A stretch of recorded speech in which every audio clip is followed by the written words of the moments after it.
Continuamos leyendo las cartas paulinas e iniciamos con la segunda carta a Timoteo.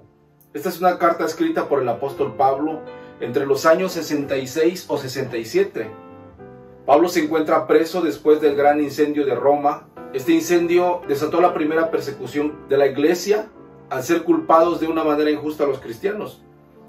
Esta segunda carta es el libro número 16 del Nuevo Testamento, con 4 capítulos y 83 versículos. Es una de las cartas pastorales o personales, pero creo que esta es más que una carta personal, es una carta muy íntima por cómo la escribe, a quién la escribe y sobre todo el momento o circunstancia en que la escribe. Es decir, por cómo la escribe, por todas las instrucciones que Pablo puede darle a Timoteo. ¿A quién la escribe? Porque la escribe a Timoteo, un joven que había estado muy cerca del apóstol Pablo a través de su ministerio desde el primer viaje misionero, que es donde Pablo conoce a Timoteo por medio de su abuela y su madre. Hay una gran intimidad entre ellos, sobre todo el momento o circunstancia en que la escribe, ya que Pablo está cerca de su muerte, cerca de ser sacrificado, y la forma en que lo escribe es maravilloso. Por eso digo que es una carta más que personal, es una carta muy íntima. Cronológicamente esta es la última carta que el apóstol Pablo escribe. Él está preso por segunda ocasión en Roma. Pablo había pasado 2 años preso en la capital del imperio, en su primer encarcelamiento. Pero fueron 2 años de una prisión muy diferente. El primer encarcelamiento era como un arraigo domiciliario. Se les permitía disponer de una vivienda independiente, tener cerca a sus colaboradores, otros más que iban y venían trayendo informes y llevando las cartas. Pero después de esto fue dejado en libertad y se dedicó él nuevamente a su labor apostólica en Macedonia, Creta, Asia Menor y otros lugares. En ese tiempo es que se escribe primera a Timoteo y la carta que se le escribe a Tito. No obstante, 5 o 6 años más tarde, en esta segunda carta a Timoteo, Pablo se encuentra una vez más en una prisión romana, arrestado nuevamente como parte de la persecución por Nerón después del incendio de Roma, donde se culpa a los cristianos de este hecho. A diferencia de la confianza y esperanza de ser liberado durante su primer encarcelamiento, como lo describe en la carta a los Filipenses, en esta ocasión él no tiene tales esperanzas.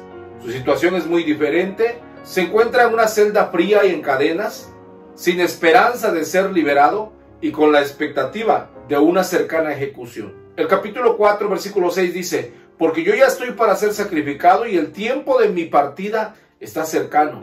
El apóstol ha sido abandonado por todos aquellos que estaban cerca de él en su primer encarcelamiento, por causa de la persecución que se había desatado, y algunos más porque están cumpliendo su ministerio en otros lugares. Él en algún momento dice: solo Lucas está conmigo. Es que la situación es tan complicada que en el capítulo 2 y versículo 9 dice que está sufriendo prisiones a modo de malhechor.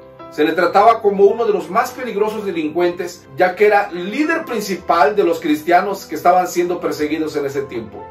A la gravedad de esta situación personal del apóstol habría que añadir una gran tristeza por causa del mal comportamiento de algunos más, como los que citan en el capítulo 4, Demas y Alejandro el Herrero.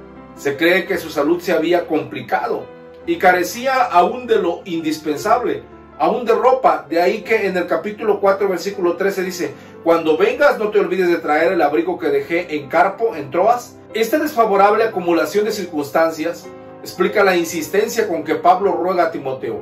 El capítulo 4, versículo 9 dice: procura venir pronto a verme.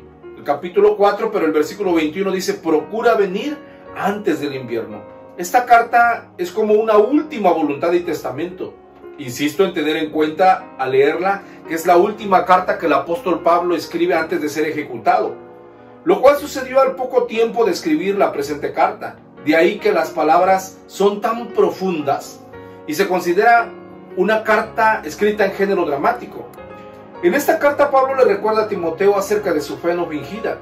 Esta carta también está llena de varias lecciones prácticas para el cristiano de hoy en día, especialmente los que se ocupan en predicar la palabra de Dios. Hay algunas palabras claves en esta carta. A quien sirvo con conciencia limpia, yo sé a quién he creído, la palabra de Dios no está presa, procura con diligencia, a los tales evita, toda escritura es inspirada por Dios, predica la palabra, y una muy importante, pero el Señor estuvo conmigo. En ella exhorta a su amado hijo en la fe, Timoteo, a mantenerse fiel y no avergonzarse de ser testigo de Jesucristo. Le encarga que anuncie con diligencia el Evangelio, que amoneste con prudencia a los creyentes, que los corrija con humildad, que esté dispuesto a hacer frente a las penalidades como buen soldado de Jesucristo. Previene a Timoteo también contra conductas desviadas que algún día podría llegar a introducirse a la iglesia, con gente que tuviera apariencia de piedad. Pablo, sabiendo que su final se acerca, le escribe a Timoteo una especie de testamento espiritual, y creo yo que este es uno de los temas principales o de los propósitos que Pablo tiene al escribirle a Timoteo. Es como impartirle el manto para que continuara con el ministerio apostólico. Es maravilloso mirar la actitud de un padre espiritual que se siente cerca de la muerte y que quiere impartirse en un hijo espiritual, en un hijo ministerial, para que él continúe. Parece que está dándole una herencia espiritual a un hijo. De ahí que él le da algunas recomendaciones. Tenían como propósito afirmar la vida y el ministerio de Timoteo. Por ejemplo, mira, le dice que avives el don de Dios que está en ti por la imposición de mis manos. Como que Pablo le recuerda: lo que yo he depositado en ti, los dones que he impartido en ti, avívalos. Hoy más que nunca, despiértalos. Como que Pablo dice: ya no voy a estar, pero te dejo eso en ti. Algo más que le dice: esfuérzate en la gracia que es en Cristo Jesús. Uno de los temores que tenía Pablo es que en medio de la persecución, Timoteo se debilitara en la fe. Y por eso Pablo insiste tanto en que ese hijo ministerial, ese hijo espiritual fuera impartido.